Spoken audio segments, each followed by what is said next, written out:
Stephen, what did they ask you to do for that particular? You know, they didn't ask me to do anything to that. I have to say that Joel and Ethan, I just wanted to play that because I wanted to see it, you know. But they brought that. They knew the.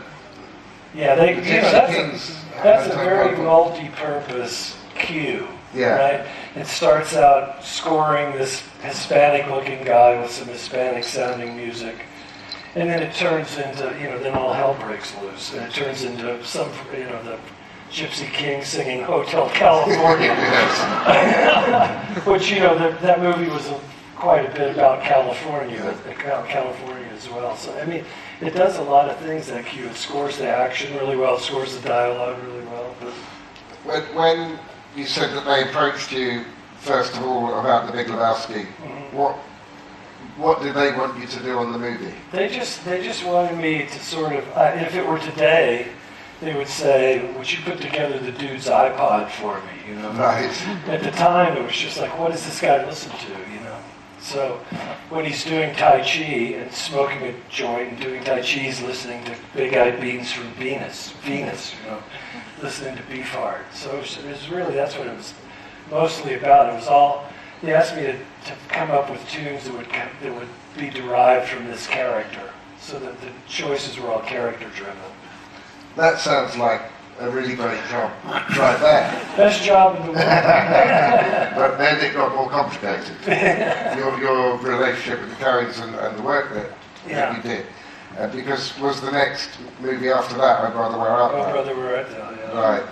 Which, will you tell us a little bit about that, and how, what you thought you were doing at the beginning of the movie and how the role changed? Well, Ethan called and said, how would you like to make a movie about the history of American music?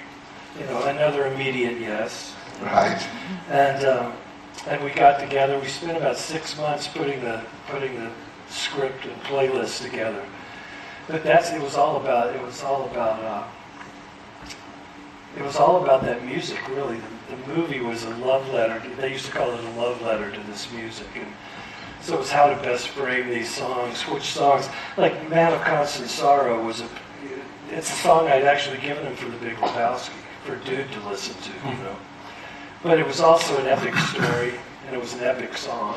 The man of constant sorrow becomes Ulysses or Odysseus, So, that became the natural sort of theme song for this fellow to have a hit with, or this group. Yeah.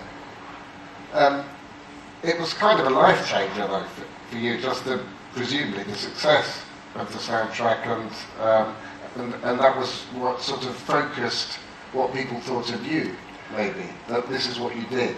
Yeah, I think that's right. I mean, it's the most visible thing I'd ever done. I've been doing it for a long time, and I do a lot of other things too, but that was the most public display I've made of myself.